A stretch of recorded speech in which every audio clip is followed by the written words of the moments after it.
نحمده ونصلی علی رسولہ الکریم اما بعد۔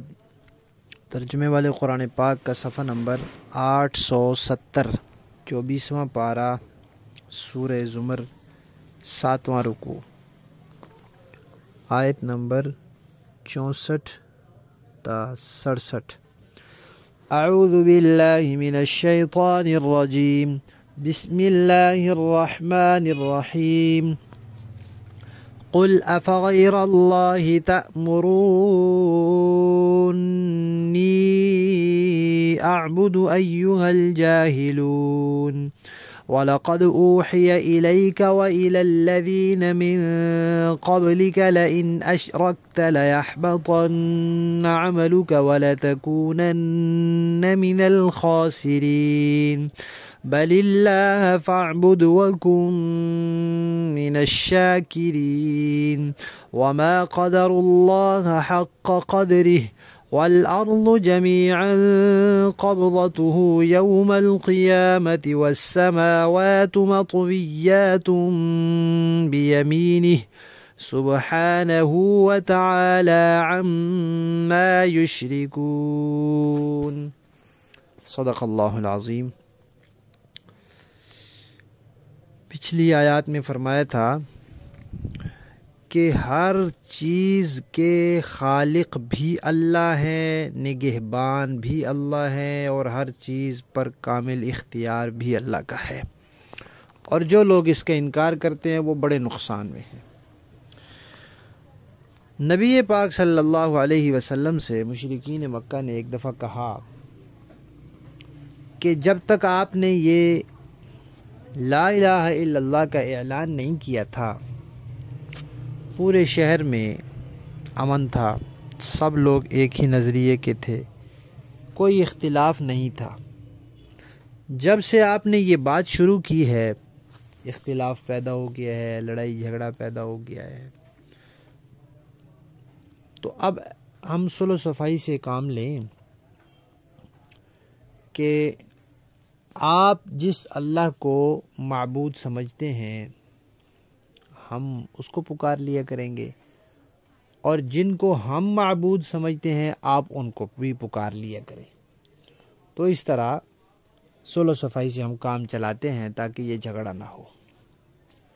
تو اللہ تبارک و تعالی نے یہ آیات نازل فرمائی کہ آپ ان سے کہیں کہ اے جاہلو، کیا تم مجھے یہ کہتے ہو کہ اللہ کے علاوہ میں کسی اور کو پکاروں، اللہ کے علاوہ کسی اور کی عبادت کروں؟ حالانکہ یہ جو وحی اب اللہ بھیج رہے ہیں اس میں بھی، اور اس سے پہلے جو وحی نازل ہو چکی اس میں بھی اللہ کہہ چکے ہیں کہ اگر تم شرک کرو گے تو تمہارا کوئی عمل کسی کام کا نہیں رہے گا، اور تم نقصان ہی نقصان اٹھانے والے ہوگے۔ اللہ ہی ہے کہ اس کی عبادت کرو اور شکر گزار بن جاؤ، تو پھر تمہارا کوئی فائدہ ہو، تمہارے کوئی عمل تمہارے کام آئے، ورنہ نہیں۔ لیکن اللہ تعالیٰ فرماتے ہیں کہ یہ جو مشرک ہے نا، انہوں نے اللہ کی قدر نہیں پہچانی، انہوں نے اللہ کی عظمت نہیں پہچانی، اللہ کی قدرت نہیں پہچانی، اس لیے یہ اس طرح کی باتیں کرتے ہیں۔ اور روایات میں آتا ہے کہ ایک یہودی عالم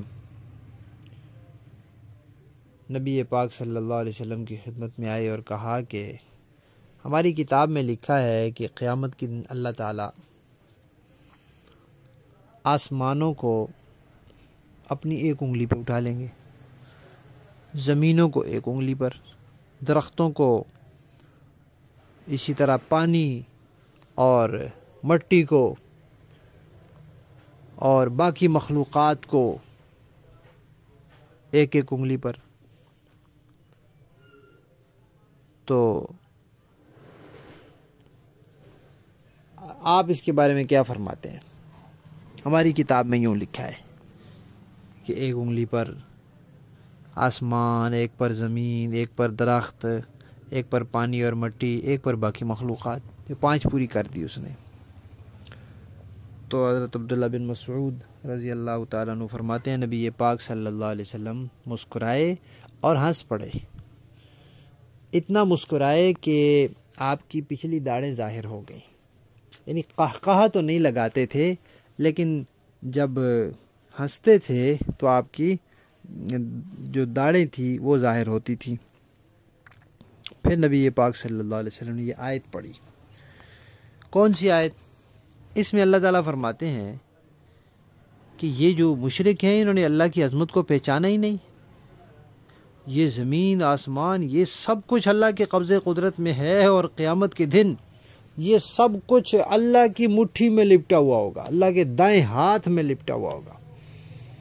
لہذا جو کچھ یہ اللہ کے بارے میں شرک کرتے ہیں اور باتیں بناتے ہیں اور مثالیں پیش کرتے ہیں، اللہ ان سب سے بہت بلند ہے. یہ بات تو اتنی پوری ہو گئی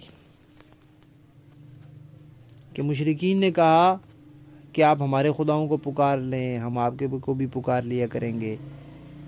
تو فرمایا کہ جاہلو، تم اللہ کے علاوہ کسی اور کی عبادت کا حکم دیتے ہو. اب یہاں دو باتیں سمجھنے کی ہیں. ایک تو یہ کہ مشرکین نے کہا تھا لڑائی جھگڑا ہو رہا ہے، اختلاف ہو رہا ہے. تو یہاں یہ سمجھنا چاہیے کہ محض اختلاف کوئی بری چیز نہیں ہے. اس اختلاف کی نوعیت اور حیثیت اور اس میں اختلاف کرنے والے کی جگہ کیا ہے یہ دیکھنا چاہیے. بعض لوگوں نے یہ غلط نظریہ بنایا ہوا ہے کہ لڑائی جھگڑا ہونا ہی نہیں ہونا چاہیے تو اللہ تعالیٰ نے جہاد کا حکم کیوں دیا؟ اختلاف ہونا ہی نہیں چاہیے تو اللہ تعالیٰ نے کیوں کہا کہ جہاں سارے مشرک ہیں یہاں کلمہ پڑھو؟ تو اختلاف تو ہونا تھا. تو یہ غلط سوچ ہے کہ ہونا ہی نہیں چاہیے.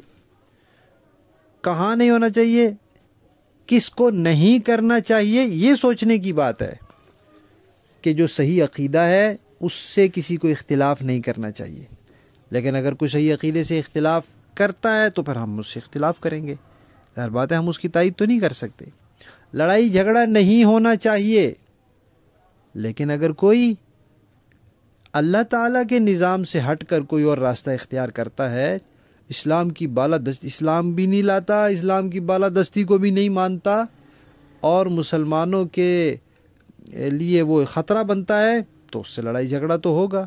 اور یہ لڑائی جھگڑا عبادت ہے، یہ اللہ کا حکم ہے. تو محض لڑائی جھگڑا کوئی بری چیز نہیں ہے، محض اختلاف کوئی بری چیز نہیں ہے. یہ دیکھنا چاہیے کہ اختلاف کون کر رہا ہے، کس چیز میں کر رہا ہے، اس کی نوعیت کیا ہے. پھر فیصلہ ہوگا کہ یہ لڑائی جھگڑا برا ہے یا یہ اختلاف برا ہے یا یہ عین عبادت ہے اور نیکی ہے اور ثواب ہے. اب جہاد میں بندوں کو قتل کیا جا رہا ہوتا ہے، مارا جا رہا ہوتا ہے، زخمی کیا جا رہا ہوتا ہے، لیکن عبادت ہے، بڑی اونچی درجے کی عبادت ہے. اور جو عقائد کی محنت ہوتی ہے، فتنوں کے خلاف محنت ہوتی ہے، نبی پاک صلی اللہ علیہ وسلم کی محنت ہے، صحابہ اکرام کی محنت ہے، تقریراً ہو، تحریراً ہو، تبلیغاً ہو، یہ جو فتنوں کے خلاف محنت ہے، بظاہر اس میں دوسرے کی مخالفت کی جا رہی ہوتی ہے، اس کو غلط کہا جا رہا ہوتا ہے، رد کیا جا رہا ہوتا ہے. یہ سارا قرآن پاک مشرکین کی تردید سے بھرا ہوا ہے، رد ہی رد ہے. یہود و نصارہ کی تردید سے بھرا ہوا ہے، رد ہی رد ہے.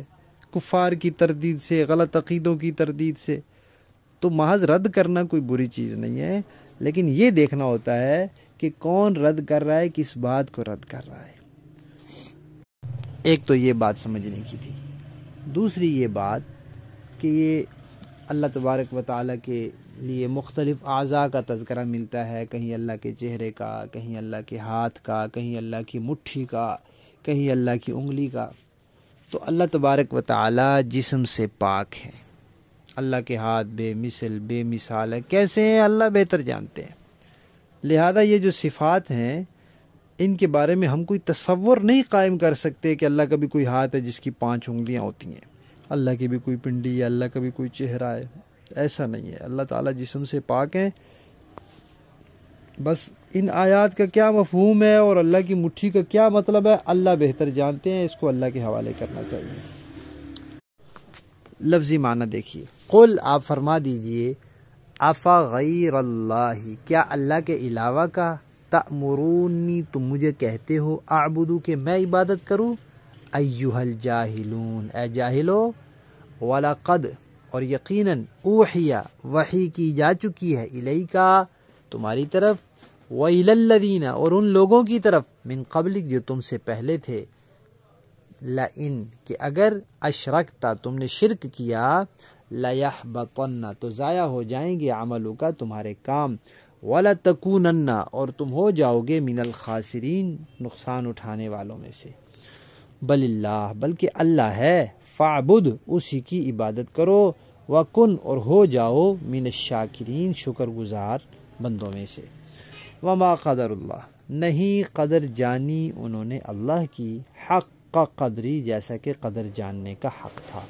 والارض اور زمین جمیعا ساری کی ساری قبضتہ اللہ کی مٹھی میں ہے یوم القیامتی قیامت کے دن والسماوات اور آسمان بھی سارے مطویات لپٹے ہوئے ہوں گے بیمینی اللہ کے دائیں ہاتھ میں سبحانہ وہ پاک ہے وتعالی اور بلند و برتر ہے عما اس سے یشرکون جو وہ اس کے ساتھ شرک کرتے ہیں ہر قسم کے شرک سے ذات میں ہو صفات میں ہو خدائی اختیارات میں ہو عبادات میں ہو ہر قسم کے شرک سے وہ بلند و بالا ہے با محاورہ دیکھیے قل افغیر اللہ تأمرونی